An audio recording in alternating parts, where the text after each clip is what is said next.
What is up, guys? It's the Sound Alchemist here with Gersh1. And today we're back to answer more questions in another enticing episode of For the Greater. This is a video series where we answer the questions left by you, the viewer. If you have a question for us, comment down below. Put a question in front of your question because we get to those questions first. Again, this is a new channel. If you guys enjoy watching the Greater Walks, if you like hanging out with us and listening to us answer questions, subscribe to this channel. But let's get into the questions as Arok9 asks, which 2024 40K, or quick, a 2024 40K recap. Anything big in the lore recently? So going backwards, because obviously I remember things that happened recently before things that happened a year ago, it's Fulgrim. Fulgrim is returning to 40K. The Emperor's Children will be getting their new codex in 2025, and we have a brand new model to commemorate that in Fulgrim. And I don't know if I like that model too much. Yeah, and the announcement was made in 2024. The model won't come out until this year, 2025. I think that there's more elegance in the Forge World model. Yes. So I think a lot of people online were saying the same.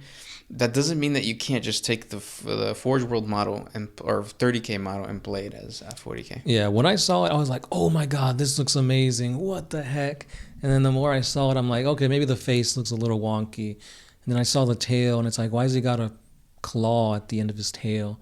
And it's just like, the more details I saw, it's like, well, yeah, this is kind of cool. But turn your head, you look at that 30K Horus Heresy model, and it's like, oh my God, this is perfection. Yeah. Beauty, elegance, looks powerful, looks badass. This is the real Fulgrim. Yeah. And like, size-wise, they look the same. They're probably the same scale, so why not play them in your 40K games? I would say, though, that the 30K Fulgrim looks more like if he falls, he's going to break. True, he does look a little bit more fragile, especially those wings. Yeah. But at the same time, that's what magnets are for.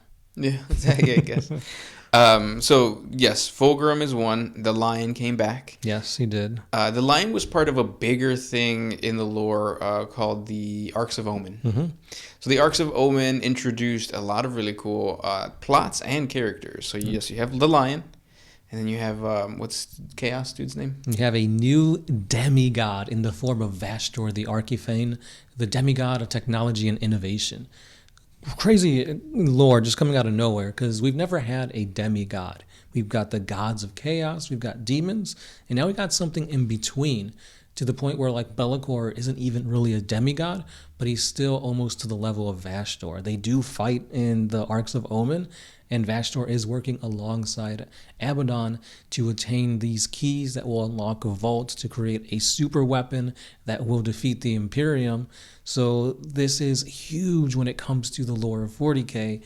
And during all this time, you've got a Primarch coming right back at it with the Lion. And the Lion actually fights against another of his brothers, the Demon Primarch Angron. So we see two brothers going head to head, where there's demigods. You've got Caliban, which is brought back as a demon world known as Wormwood. And it's just awesome. Like, that is one of my favorite types of lore that we've had in ages. Yes. And then the other really big thing that happened within, it wasn't 40K, it was Kill Team, but it introduced more lore for the Tau auxiliaries. Yes, we got new Vespids, updated models, updated sculpts. We know that the Vespids are now working in tandem as kill teams for the Tau when it comes to utilizing their speed and their superior photon, I believe, weaponry, or maybe it's neuron weaponry. Yeah. Yeah, so really cool kill team there. I believe we also had another banger of a kill team box set that gave us amazing sculpts that actually won Best Sculpt of 2024 with the Night Lords. Yeah. New Night Lord. Yeah, it didn't affect the lore, but it did give us new models. That's right. We got a bunch of cinematic stuff that came out during 2024. I want to say not Tithes, but what's the other one? Pariah Nexus. Yes, we had the Pariah Nexus that had the Ultramarines and the Salamanders, as well as the Sisters of Battle and the Death Corps of Krieg fighting against the Necrons. And within the lore, what it did is really solidified the fact that Necron leaders are self-sufficient. They're thinking for themselves. They might rely on the Silent King, but at the end of the day, each lord each. Because I think he wasn't even a lord. He was like a... Like what they're called, cryptech or something like that. They have their own agendas and they can do their own thing. And we learned that the Necrons are trying to take the psychic energy of humanity, basically their souls, but in doing so, it kills them. So they're kind of like tinkering with the biome, or what is it called, the biology of humanity. Yeah. And it's cool because you get to see humans in the form of the Death Corps of Krieg become zombies. Yeah, that was pretty cool. Yeah, so Necrons officially can make zombies now. It's not just the Death Guard. And another thing that the Tides and the Pariah Nexus did is it kind of made 40K a little bit warmer for newcomers. So the grim darkness that we're used to from back in the day kind of went away, where like Space Marines don't give a fuck about humanity. They're there to have vengeance for the Emperor. But with the Pariah Nexus, we really did see that like the Salamanders, they were lore specific, but they were friendly towards humanity, and humanity kind of, I don't know, it felt more Disney-like, Star Wars-like kind of. But then we get Secret Level coming out of nowhere, and it shows you the grittiness of being a Space Marine, going, balls to the walls, fighting against cultists without even batting a sweat. And then you also get to see just how powerful demons of chaos can be. One of the huge things about Secret Level was, in the lore, it describes Space Marines as tanks. Mm-hmm. They're basically like heavy armor units or within a regiment. And you see it in Secret Level as like a literal buggy is charging the Space Marine, and this Space Marine, he runs through it, and it's like, oh, that, like, it clicked in my head. That's what a human tank would look like. Mm-hmm. I thought that was super badass. Yeah, and it was Titus, of course. Oh, obviously, yeah. Oh, well, that's another thing that we talked about in the previous episode. Mm-hmm. 2024 brought more of a character focus universe. Yes, we have Space Marine 2 making a comeback, Titus coming back as a Primaris Marine, and that begins his story into taking the limelight of 40K and pushing this universe to a bigger audience. You see Titus in Space Marine 2, you play with him, you know who he is, you see him in Secret Level, getting a little bit more of his backstory, and you see him in board games, you see him get a model here, a model there, so it's a lot more character-driven in the narrative of 40K as opposed to having stories everywhere else. Yeah, it's going to be interesting what happens in the future. Check out our last episode if you guys want our full detail. But the sandboxy element of 40K might be taking a backseat for a while. Yeah. Thanks, Henry Cavill. But at the same time, he's also there to give us that cinematic universe that has been approved through Amazon, so it's coming. Other things that sucked in 2024, female Adeptus Custodes are a thing. They've solidified it in the Codex. They solidified it in an episode of Tithes. Yes, and that's all we're going to talk about, because last time we talked about this, we lost a shit ton of subscribers. Yeah. So the audience, you guys are pretty up in arms about it. So are we, but we're in a place where regardless of what we say, people are going to get mad. So that's right. What else happened? Oh, well, this isn't really lore. Never mind. What else happened? Because I was going to say, what's the app that we use for building armies? Oh, Battle Scribe. It went away, came back, and then it's not being updated. Yeah, it's pretty shitty. New Recruit.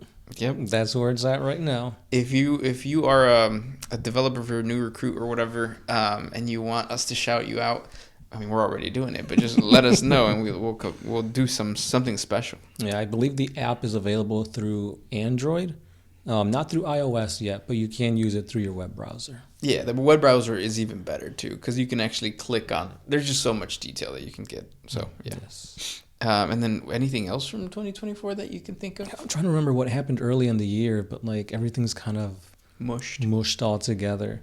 Because what happened, this is happening again. We got the Lion announced at the end of 2023, and we got him in 2024. So same thing as Fulgrim.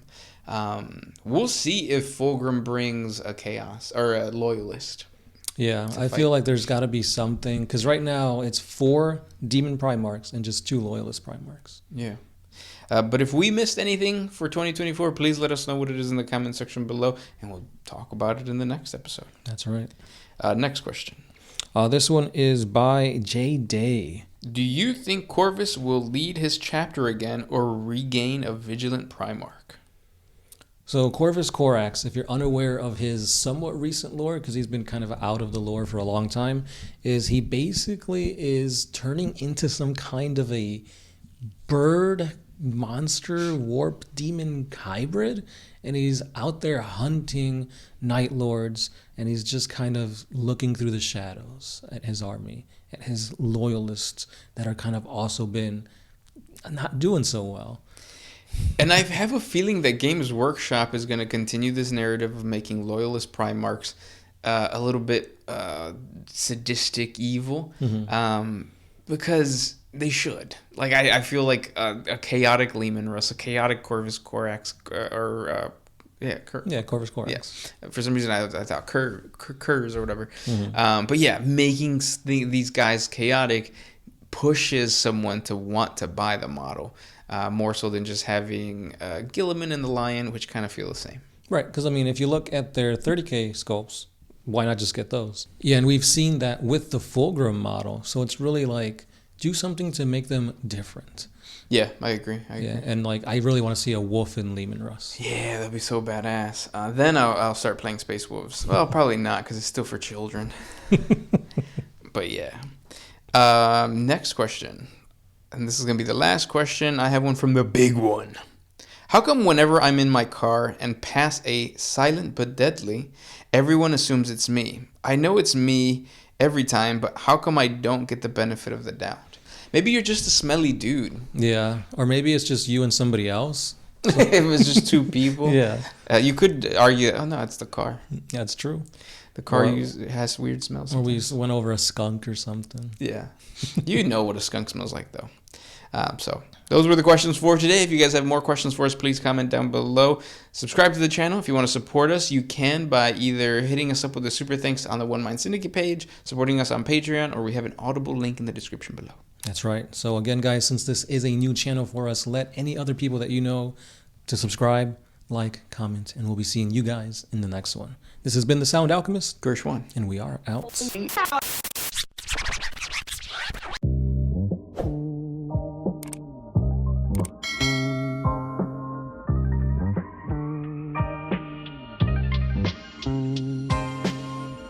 Always used to put my freedom first in any situation.